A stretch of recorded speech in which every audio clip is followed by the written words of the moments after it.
just in for a real treat. She is such a beautiful soul, and she is someone that just really sees beauty in the things that she captures and the people around her. She sees wonder in things, and she is such a beautiful soul, and she is someone that just really sees beauty in the things that she captures and the people around her. She sees wonder in things. She's a photographer. She's an incredible photographer, but she's an amazing creative and mentor. And so I really hope that you guys get to catch this idea of seeing beautiful things out of the things that are in your life. So Kristy-Anne, thank you so much for being here with us.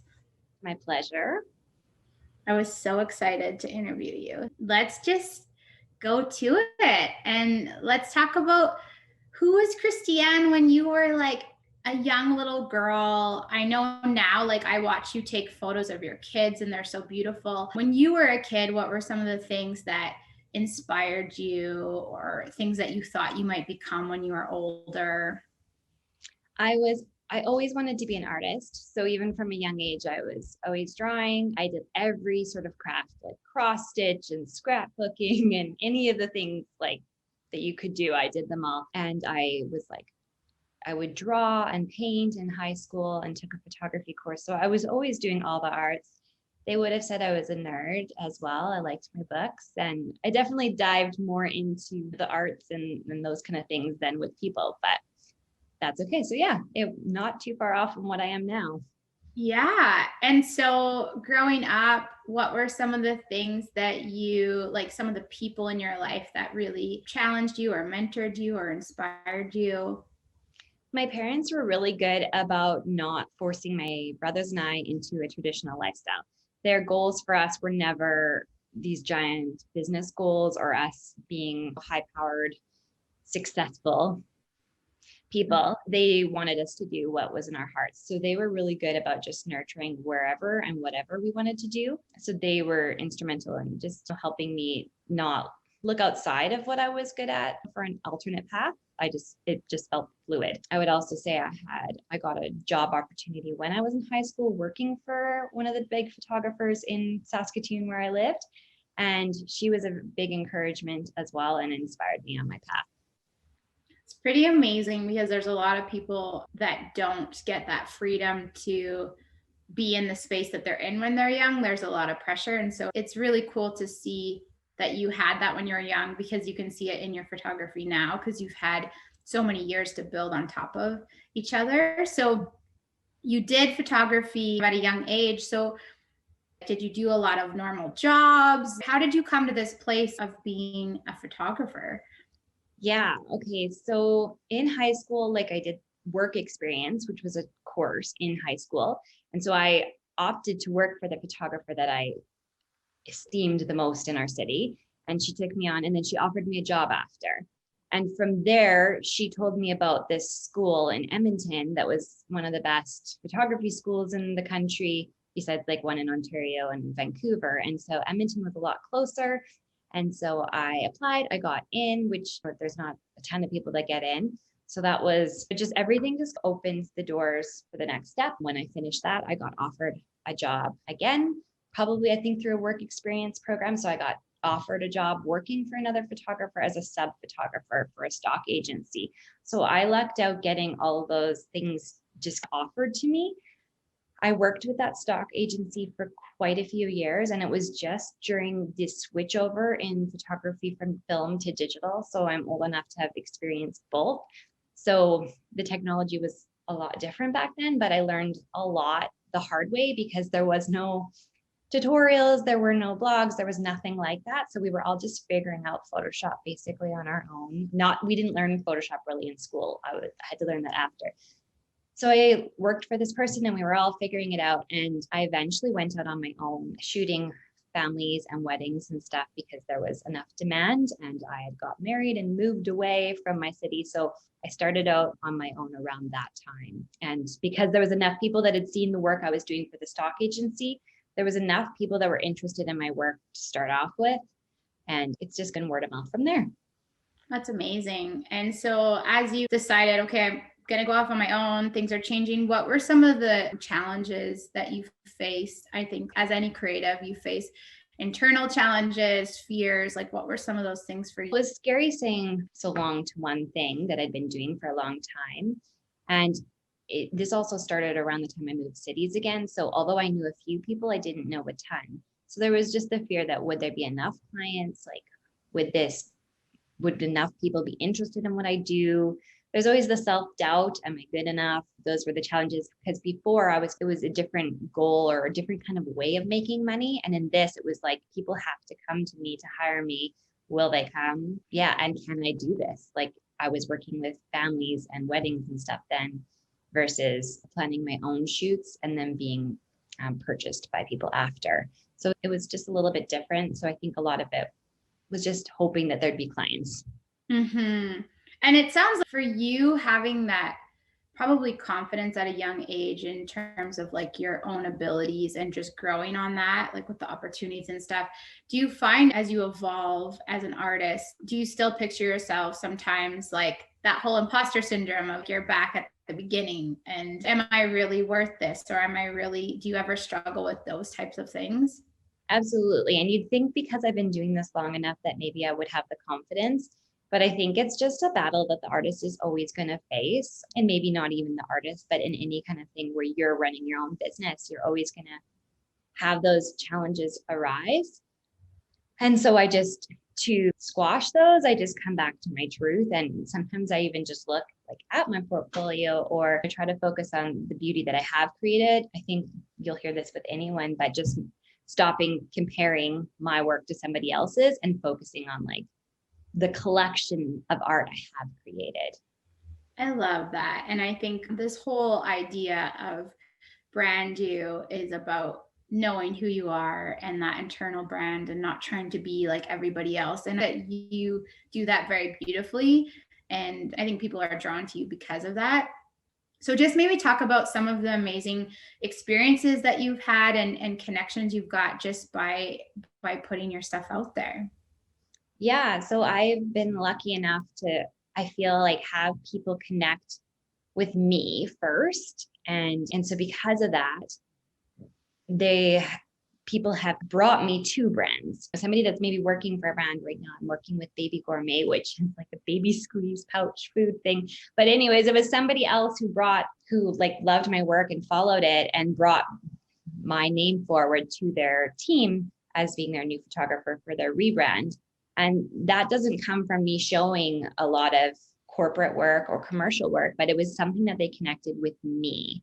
And that's been a lot of what's happened. I've worked a little bit with Poppy Barley, which is another brand. And then I've worked with a lot of clothing brands with moms and kids. And again, it's because I can't really stress enough that I think it's because people connect with me first. My work does back up what I do, but I think they fall, like that sounds so cheesy, but they fall in love with me first. And that's where I think they feel drawn. I love that. And I really hope people catch that, because we live in this world of comparison, and it's okay if I just try to do it like they're doing it because they're being successful and they're doing well. It's like you miss that they're doing well because they're being themselves. And so I hope people hear that from you, is that Kristy-Anne is just an authentic person. And so talk a little bit about, I know with your photography, you also in like writing and how that experience is for you, sharing your heart and being vulnerable and open. Like, how do you do that? Well, I think, again, so many of my things, like I found it to be annoying in some ways because like my journey has been slow. I feel like in the grand scheme of things, I'm doing well, but I feel like my journey has been slower than others. Whereas like I've seen in the last few years, people dive into photography or other realms and they blow up way quicker or seem to than I have. And so my journey has been slow, a lot of the times figuring things out as I go. But I think it's also helped me luck out into recognizing who I am in the journey, I guess. I've always just led with my heart, and that might not have always been the smartest way, but I think now that weakness, the slowness, and leading with my heart is actually also my strength and my superpower, if you want to put it that way. Instagram started and I didn't use it as a tool for my business at first. I was just using it as a personal journal of my personal life. A lot of it was iPhone, and I still put a lot of iPhone work up there. And slowly, as it became to be a tool used by businesses, I came to this kind of crossroads of being like, do I follow in the line of what most people are doing by using just professional photography and just keeping this as a business one and maybe putting a personal one elsewhere? Or do I follow my heart and just be like, I want it all to just be one? I am one person, I have a lot of interests, but it all works together. Like the heart of an artist, the heart of me is the heart of my brand. And so I don't think I had the language for that, but I just kept on with that. So I didn't separate it. And I think through that journey, though, I was writing about the things that I was experiencing in nature or in life or in the world, because that was just who I am. And I kept doing that. And through this long journey, I've developed a lot of people who follow me, but stay really connected with that. And the feedback I keep getting is that my page is like a breath of fresh air or something different, because I've stayed in tune with that the whole time. And because I do use the words, and because they do connect with me deeper, because I've shared that too. And again, the photography backs it up, or the images back up the thing that they're still drawn in. But I think that twofold approach of them kind of getting the words and the heart as well as the imagery, it just makes it a little bit more impactful and something that they remember. Did I answer the Oh, that was like, it was perfect. And that's why I wanted to interview you, is just that sense of being yourself, owning yourself. I know we've had many conversations about you are more on the introverted side and these things. So just talk about like maybe some of the pressures that people can put on you to be something that you're not, and how you navigate that. Yeah. So one of the posts that I think I wrote about a year ago that really landed with people was on soul's pace, and just about how everyone is different, and how like my soul's pace is different than somebody else. And that's okay. And I don't want somebody else to put it on me that I need to perform at their level or perform in the same way, because that's not good for me. And that's going to also then again, not align with who I want to be, the authentic self. And then again, I don't want to force somebody else who is a hustler, who is really extroverted, who likes to show up in a different way. I don't want to pressure them to tell them they need to do it different. But I do want to be a voice for those, because I don't think it's as commonly spoken or as loudly spoken from that it's okay to be an introvert. It's okay to do it in a deeper, I don't want to say deeper because that makes it seem better, but if I want to go deeper and quieter, that's okay, because those words have power. Even if they're quieter, I think they still speak loud. Rather than me having to like constantly shout to get my point across, I can quietly lead with heart, if that makes sense. It isn't always easy, because people have told me, oh, you should do this, or you should do this, or you need to follow this strategy. And I know that there is a chance that I could have more success or more followers or more, I don't know, a louder platform if I wanted to go a different route. But for me, it's not worth losing my peace or my heart in the process of getting there faster. And I also think that my voice and my platform will last longer because I'm doing it with this depth, that people aren't going to they're not randomly stumbling on me and being like, oh, who's this person? And then getting tired of it or losing later. They get, I don't know, sucked in, but because the content is consistent and because they get something from it.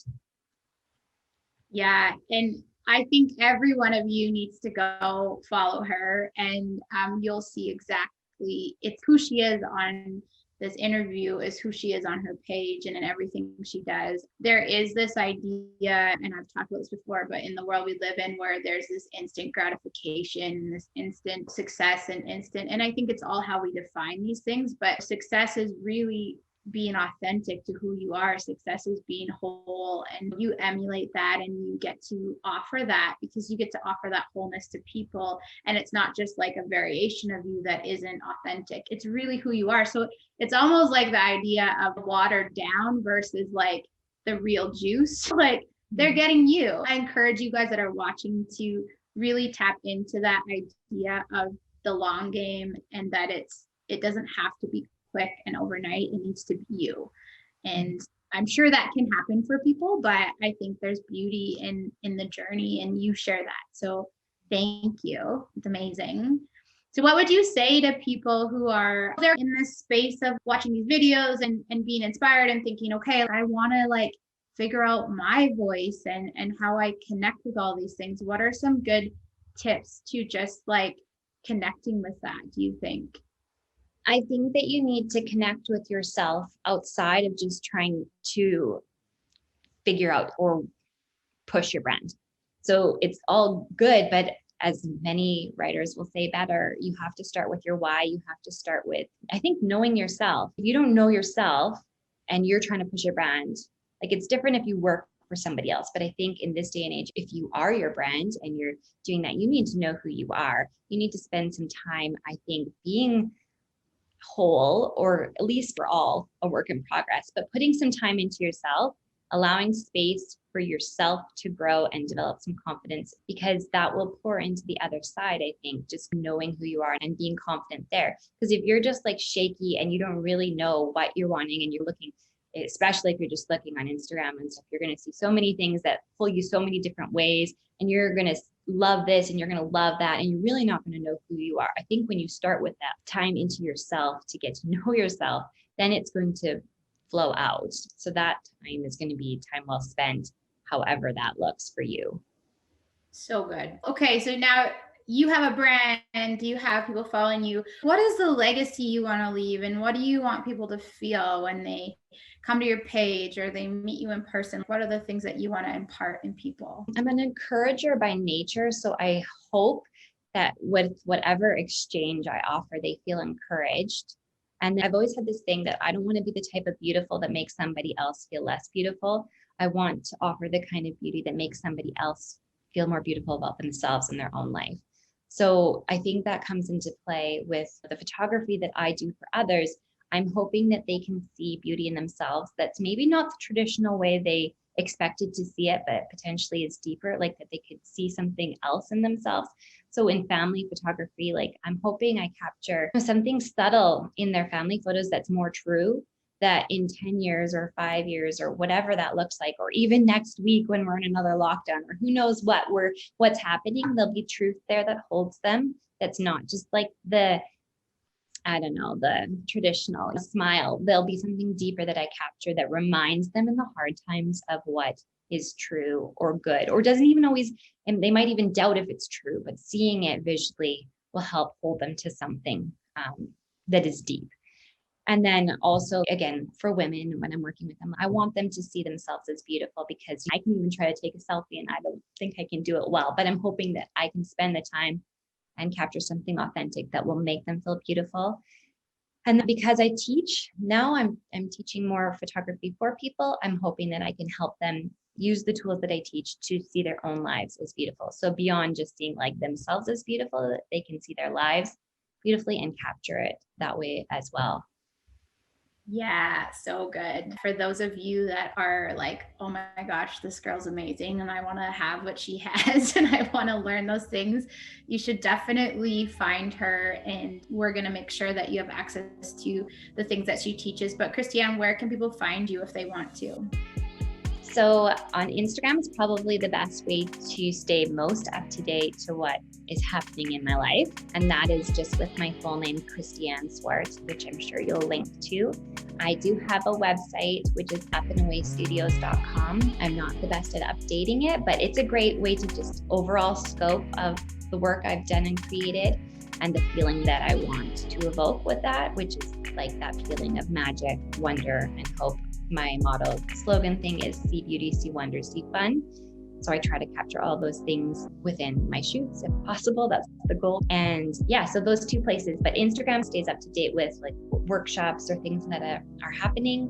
And also I'm trying to work on that newsletter or email list so that I can let people know firsthand, because we all miss things on Instagram. And then too, as well, like for those of you that are local or when you can travel again, she is worth it. I know I have had my photos taken by her a couple times, and for someone that I feel like I can be very awkward, and Kristy-Anne just has this way of making you feel comfortable and everything that she's saying. So for those of you that also maybe just need headshots or bio shots or those types of things, you can definitely reach out to her for that too. So anyone that's deciding to keep these recordings and hold on to them, I think that you should. But Kristy-Anne is going to share some extra tips on taking great photos with your iPhone. And so that's something that you won't want to miss. So thank you so much for watching. And thank you, Kristy-Anne, for being here. Thank you for having me. Of course.